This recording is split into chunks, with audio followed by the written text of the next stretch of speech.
بالله من الشيطان اللعين الرجيم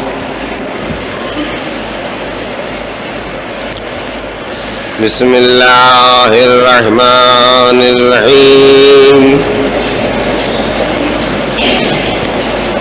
الحمد لله رب العالمين والعاقبة للمتقين والجنة للموحدين والنار للملحدين والصلاة والسلام على سيد الأنبياء والمرسلين سيدنا ونبينا بالقاسم محمد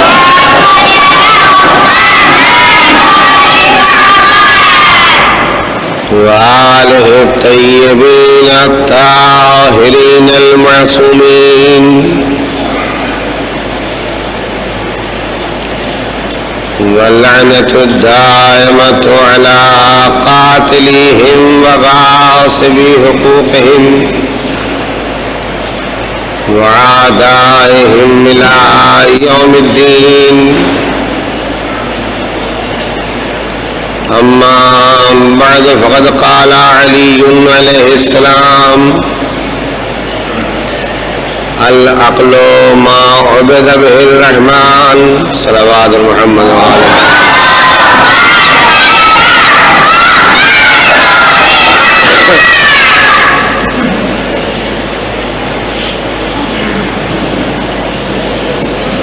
مولا کائنات امیر المومنین علی ابن ابی طالب علیہ السلام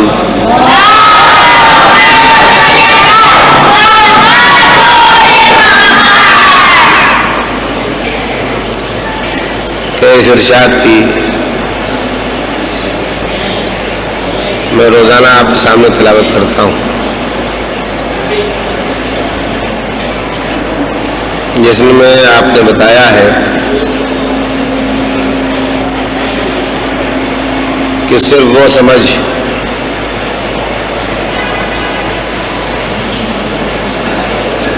جو ہم کو خدا تک پہنچائے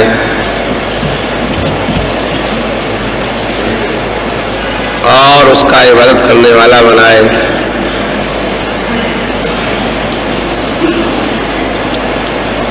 صرف وہی سمجھ عقل ہے.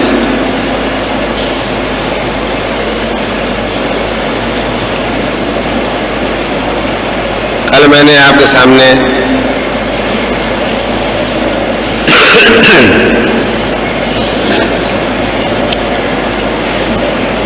اس حدیث کے سلسلے میں یہ گزارش کی تھی کہ ہمارے سوچنے کا انداز اور طریقہ اسلامی ہونا چاہیے، غیر اسلامی نہیں ہونا چاہیے.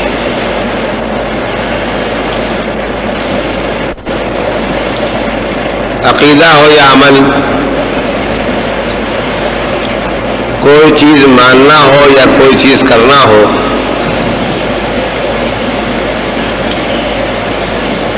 ہم کو ہر جگہ اسلام کا پابند رہنا ہے.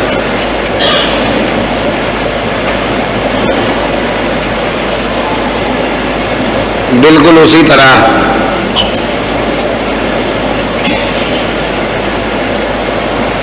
جس طرح پانی کو خالص پانی کے بجائے مضاف پانی بنا دیا جائے، اس میں ایسی ملاوٹ کر دی جائے کہ وہ پانی نہ رہے، تو یہ پانی نہ کوئی چیز پاک کر سکتا ہے اور نہ اس پانی سے وضو ہو سکتا ہے، نہ غسل ہو سکتا ہے. ویسے ہی اگر ہماری فکر ہمارے سوچنے کا انداز اور طریقہ کچھ اسلامی رہا اور کچھ غیر اسلامی چیزیں ہم نے شامل کر لی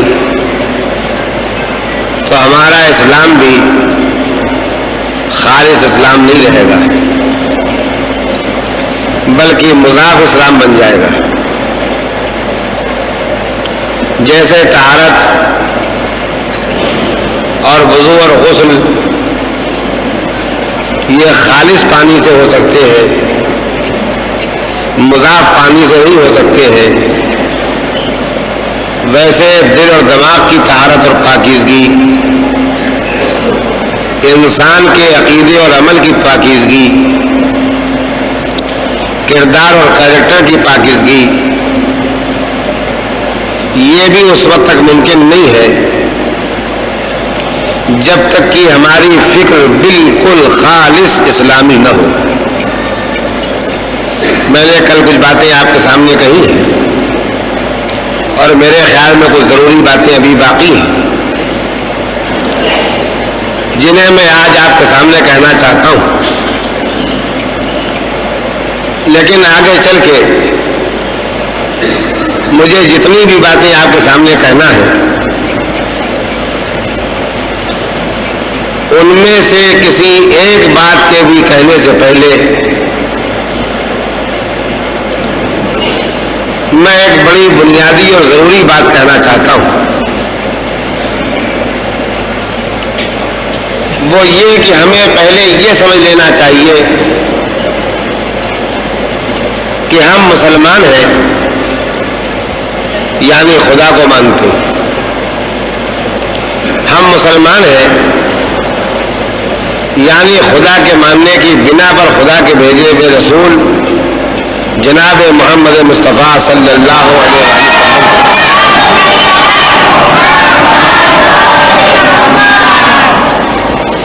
رسول مانتے ہیں، اور چونکہ ہم پیغمبر کو رسول خدا مانتے ہیں، اللہ کا بھیجا ہوا رسول مانتے ہیں جو ہماری ہدایت کے لیے آئے، لہذا ہم یہ مانتے ہیں کہ نبی جو کچھ لائے ہیں وہ سب صحیح ہے۔ یہ بات میں آپ کی خدمت میں اس لیے عرض کر رہا ہوں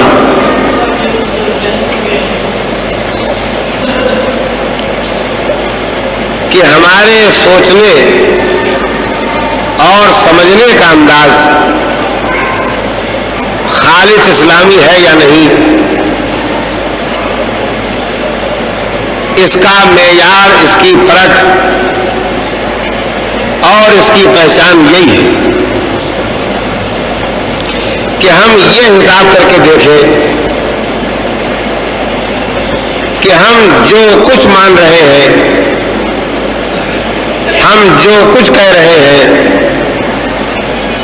ہم جو کچھ کر رہے ہیں، اس میں سے ہر بات وہ بات ہے یا نہیں جو خدا نے کہی ہو، جو نبی نے بتائی ہو، جو امام کے ذریعے ہم تک پہنچی ہو۔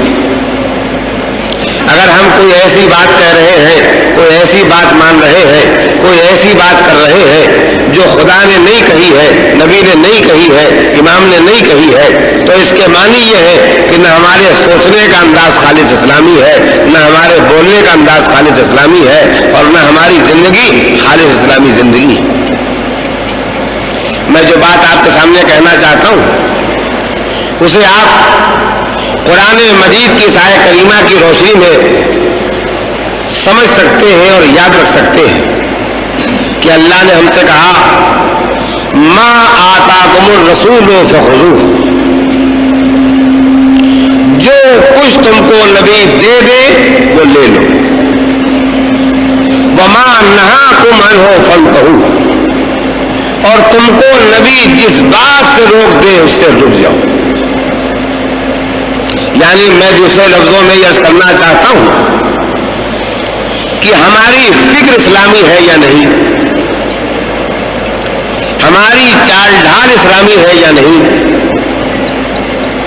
ہمارا چال چلن اسلامی ہے یا نہیں، اس کو ہم اس طرح حساب لگا کے دیکھیں کہ جو کچھ ہم مان رہے ہیں، جو کچھ ہم کہہ رہے ہیں، جو کچھ ہم کر رہے ہیں، یہ نبی کا دیا ہوا ہے یا نہیں؟ اگر سب کچھ نبی کا دیا ہوا ہے تو ہم مسلمان ہیں، اور اگر اس میں کچھ چیزیں ایسی ہیں جو نبی نے نہیں دی ہے، ہم نے شامل کر لی ہے، تو وہ فکر اسلامی نہیں رہے گی، وہ زندگی اسلامی نہیں رہے گی، وہ زبان اسلامی نہیں رہے گی۔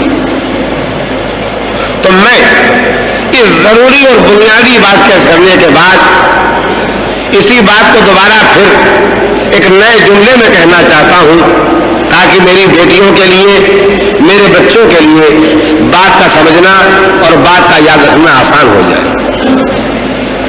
جو بات میں نے ابھی 2 مرتبہ کہی ہے، اسی کو میں تیسری مرتبہ پھر کہنا چاہتا ہوں کہ اگر ہم مسلمان ہیں تو ہمارا فریضہ ہے کہ ہم اپنے اسلام کے ساتھ انصاف کریں۔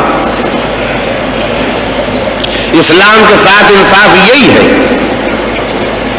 کہ فقط وہی مانے جس کے ماننے کے لیے ہم سے اسلام کہتا ہے، اور ہرگز ایسی کوئی چیز نہیں مانے جس کے ماننے سے اسلام منع کرتا ہے۔ کسی ایسی چیز کو اسلامی نہ قرار دے جس کو اسلام نے اسلامی نہیں قرار دیا۔ ہم جو کچھ بولیں، جو کچھ کریں، جو کچھ کہیں، اس میں سے ہر چیز وہ ہونا چاہیے جو اسلامی ہو۔ کوئی ایسی چیز ہماری زبان سے نہیں نکلنا چاہیے، کوئی ایسا کام ہمیں نہیں کرنا چاہیے جس کو اسلام نے نہ بتایا ہو، اور یہ بھی نہیں ہونا چاہیے کہ جس کو اسلام نے اسلامی نہیں کہا ہے اس کو ہم اسلامی سمجھ کے کریں۔ جس کو اسلام نے اسلامی نہیں بتایا ہے اس کو ہم اسلامی سمجھ کے بولیں۔ تو میں پھر اپنے بیان کو آگے بڑھانے سے پہلے اس جملے کو دوبارہ عرض کرنا چاہتا ہوں کہ ہم سب کا فریضہ ہے، ہم سب کا فریضہ ہے کہ ہم اپنے اسلام کے ساتھ انصاف کریں۔ میں سمجھتا ہوں کہ اس کے لیے میں آپ کے سامنے 2 واقعات بطور نمونے کے پیش کر دوں، تب اندازہ ہو جائے کہ ہم کو اپنے اسلام کے ساتھ انصاف کرنے میں کیا کرنا پڑے گا اور کیا نہیں کرنا پڑے گا۔ مولا کائنات امیر المومنین علی ابن ابی طالب علیہ السلام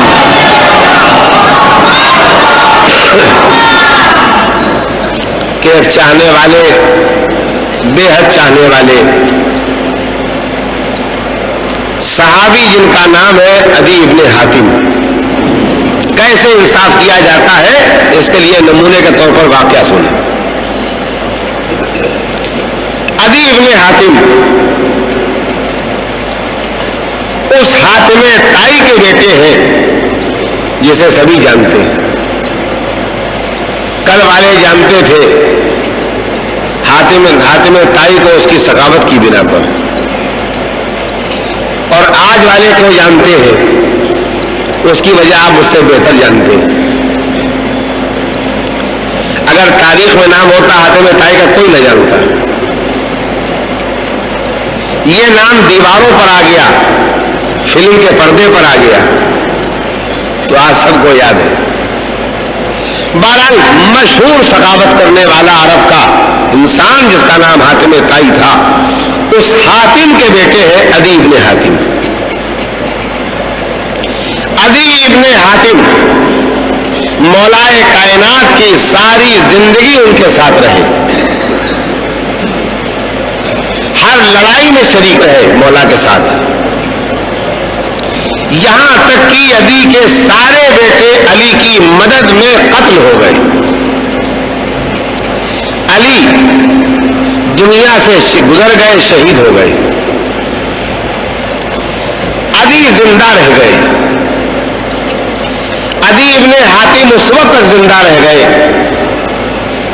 جب مولا کی شہادت کے بعد امام حسن علیہ السلام کی شروع کے بعد اور امام حسن علیہ السلام کی شہادت کے بعد یزید کے بعد امیر شام معاویہ کی حکومت پورے طور پر مضبوط ہو گئی اور قائم ہو گئی۔ ایک دن عدی ابن حاتم سے اور معاویہ سے ملاقات ہو گئی. وقت وہ ہے کہ دنیا میں علی نہیں رہے، علی کی حکومت نہیں رہی، علی کی اولاد کے پاس حکومت نہیں رہی. جس دشمن کو ختم کرنے کے لیے عدی ابن حاتم علی کے ساتھ لڑے تھے، وہ دشمن نہیں ختم ہوا، اس کی حکومت نہیں ختم ہوئی، مگر اس دشمن کو ختم کرنے کی کوشش کی کے راستے میں عدی کے بیٹے ختم ہو گئے.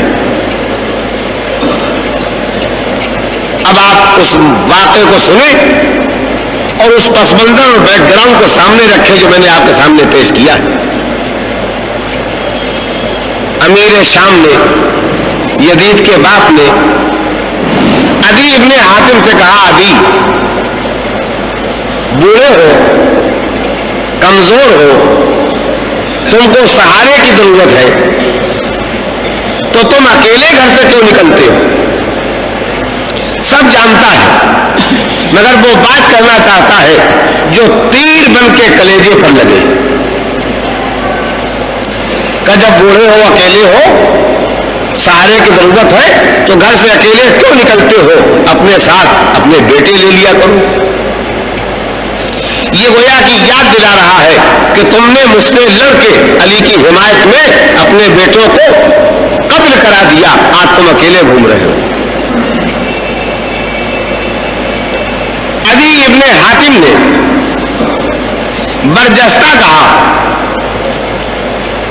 کہ میرے بیٹوں کو تو مجھ سے زیادہ جانتا ہے. یعنی جواب دے کے یہ بتایا کہ ان کی جنگیں تجھے یاد ہے، ان کی لڑائیوں نے جو تیرے لشکر کے ٹکڑے کر دیے تھے ان کو تو زندگی بھر بھول نہیں سکتا. عدی ابن حاتم نے کہا کہ میرے بیٹے تو مجھ سے زیادہ تجھے یاد ہو گئے. کہاں یاد ہے، مگر میں اسی بنا پر ایک بات تم سے کہنا چاہتا ہوں کہ علی نے تمہارے ساتھ انصاف نہیں کیا.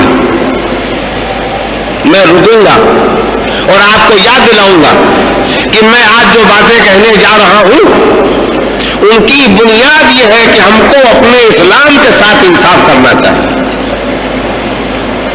انصاف کیسے کیا جاتا ہے، انصاف کیسے کیا جانا چاہیے، انصاف کرنے کے لیے کیا سوچنے کا انداز ہونا چاہیے، کیا بولنے کا طریقہ ہونا چاہیے، کیا کام کرنے کا طریقہ ہونا چاہیے، یہ سمجھنا اور سمجھانا ہے مجھے آج کی تقریر میں. تو میں آپ کو واقعہ سنانا چاہتا ہوں جہاں علی کے ساتھ انصاف کرنے نہ کرنے کی بات آ رہی ہے. دشمن نے کیا کہا، مولا کے دشمن نے بھی اور مولا کے چاہنے والے عدی ابن حاتم کے دشمن نے بھی کیا کہا، علی نے تمہارے ساتھ انصاف نہیں کیا. کہا کیوں انصاف نہیں کیا، تمہارا کیا خیال ہے، کیا بات تم کہنا چاہتے ہو جس سے تم یہ بتانا چاہتے ہو کہ میرے مولا نے میرے ساتھ انصاف نہیں کیا. ذرا فقرہ سنیے گا.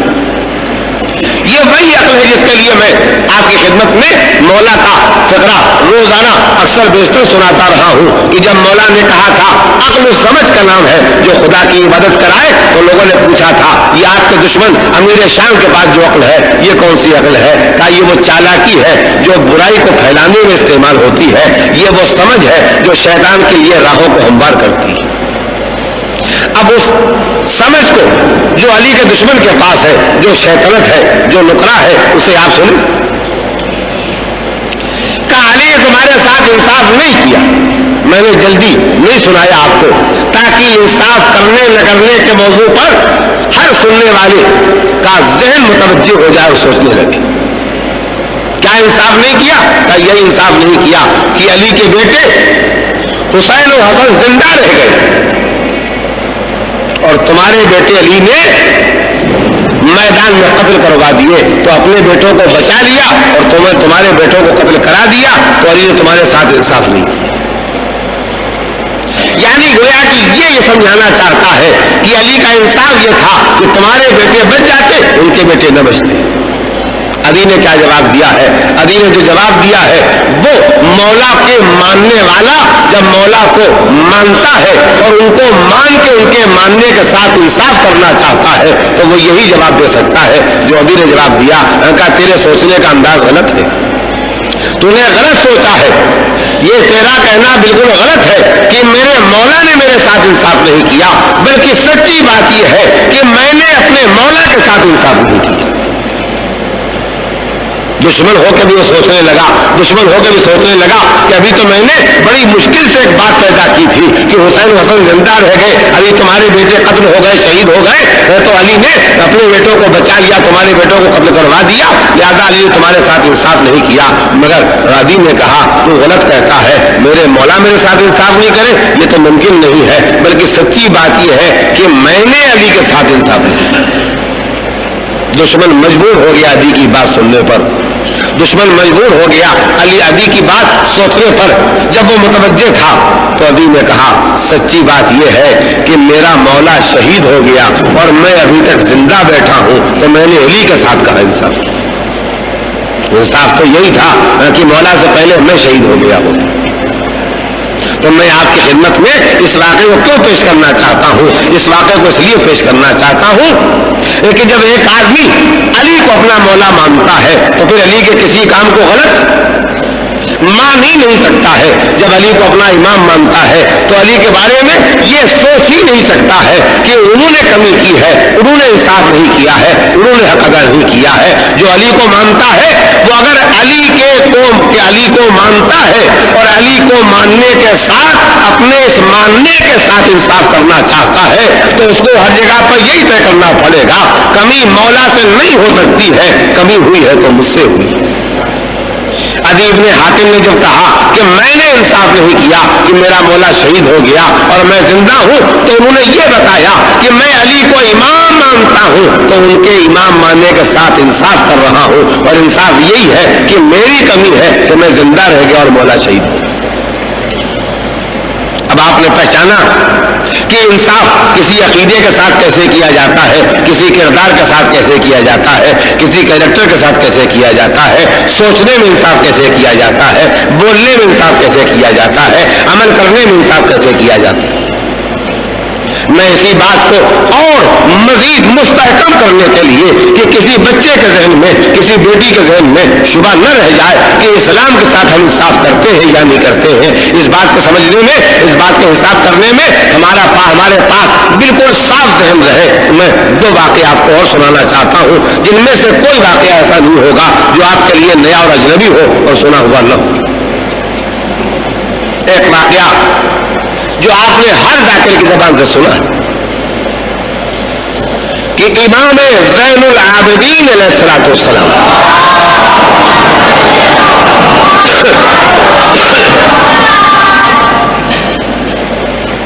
واقعہ کربلا کے بعد 34-35 سال زندہ رہے اور روتے رہے,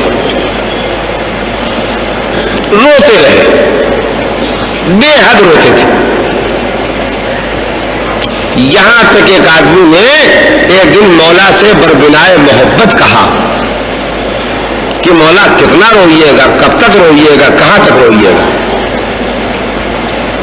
تو امام نے اسی لفظ کو استعمال کیا ہے. میں یاد دلانا چاہتا ہوں کہ جب کہنے والے نے کہا مولا کب تک روئیں گے آپ, کتنا روئیں گے آپ, تو کہا تو نے میرے ساتھ انصاف نہیں کیا. یعنی تمہارے یہ سوچنے کا اور بولنے کا انداز ایسا ہے جس میں تم میرے غم کے ساتھ انصاف نہیں کر رہے. کہا مولا کیسے انصاف نہیں کیا؟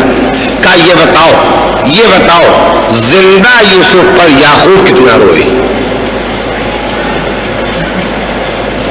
انصاف کیسے کیا جاتا ہے سوچنے میں, انصاف کیسے کیا جاتا ہے بولنے میں, انصاف کیسے کیا جاتا ہے عمل میں. زندہ یوسف پر یعقوب اتنا روئے کہ ان کی آنکھیں سفید ہو گئی, بے نور ہو گئی, روشنی ختم ہو گئی. جانتے تھے جناب یعقوب کہ یوسف زندہ ہے, مگر فراق یوسف میں, جدائی میں یوسف کے اتنا روئے کہ آنکھیں سفید ہو گئی, بینائی چلی گئی, روشنی چلی گئی.